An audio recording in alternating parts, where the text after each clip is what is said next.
It turns out this whole thing was orchestrated by the Lee brothers, having been charged by their father to somehow get Shije on their side so they can weasel their way into his family's coffers.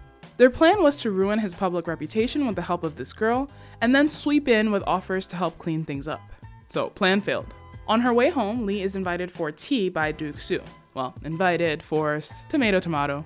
It seems he just wants to mess with her some more, purposely calling her Ali, which could be a nickname for either Jiang Li or Xue Li. He asks if she knows what she's doing, what kinds of monsters she will face on the road ahead. And she asks the question that's on my mind as well. Why are you so obsessed with me? 说不定日后我们殊途同归。 Okay. As busy as the day has been, as soon as Lee arrives home, later than her sisters, she is called in to a family meeting. Word of her public dispute has gotten out and it is unladylike and does not reflect well on the family. Not to mention, the girl's family is quite powerful. Madam G gently chastises her for not looking at the bigger picture. Even Grandma tries to impress on her how seemingly small things like this can have big consequences for her father in court.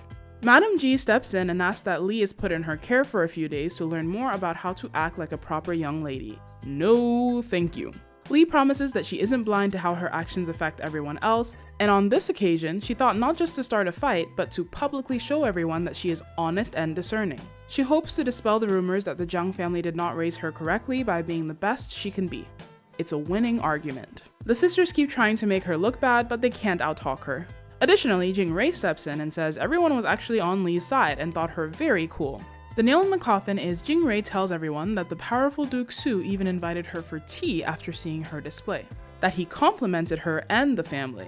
As much of a nuisance as this man can be, he definitely comes in handy. Family court is dismissed and Grandma is very happy with her little grandbaby. The Lee brothers decide to stop beating around the bush and the younger one visits Shije directly, asking if he wants to be BFFs. He promises to watch his back and give him his support and suggests they join up and form a team. He asks for an answer by the next day. And the next day, Lee also gets a team invitation from her ex-fiancé. 如若你愿意，我自会说服若瑶。 Something tells me that's not happening. This man even says that his marriage to Royale is not set in stone yet. Dude, what? Now that we know that there's an entire school of eligible boys, Royale, what are you guys smoking? Jing-Rei pops in after overhearing the conversation and says candidly that he should stop fence-sitting. If he's really pursuing Jiang Li now, then he should go and break off his engagement to Royale before taking things any further. 咱们走。别理他。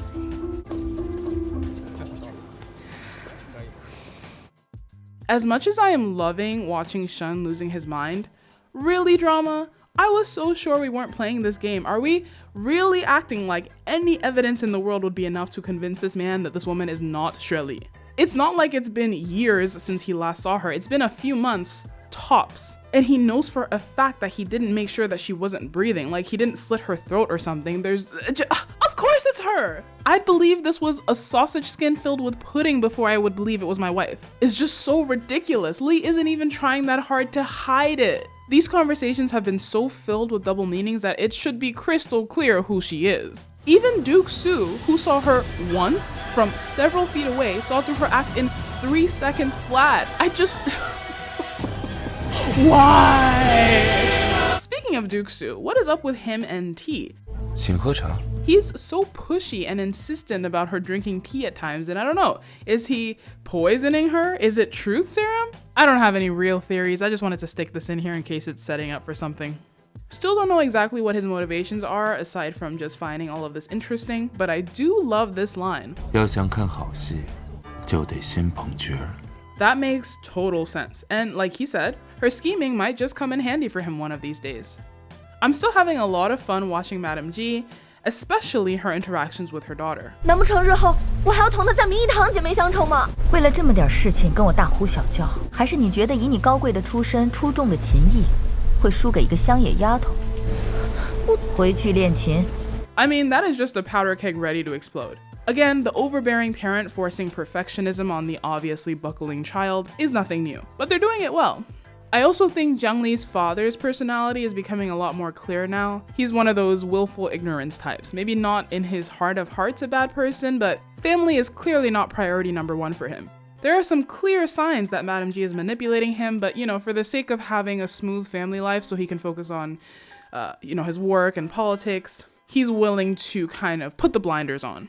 And finally, my bad about the Chancellor Li thing. I swear I just cannot tell these old men apart. I put up pictures now so I can do a quick comparison if needed. Also, whatever you're watching now obviously is going to be the final cut, but just know I have made and remade family trees a dozen times already. So much wasted paper. I really just want to look one up, but I'm scared I'll get a spoiler like Duke Su and Shen Yurong were actually switched at birth. Wouldn't it be insane if that was actually true and I just guessed it? I mean, there's no way, but... right? No. Looking forward to the sports festival. Who doesn't love a good tournament arc? Till next time, thanks for watching.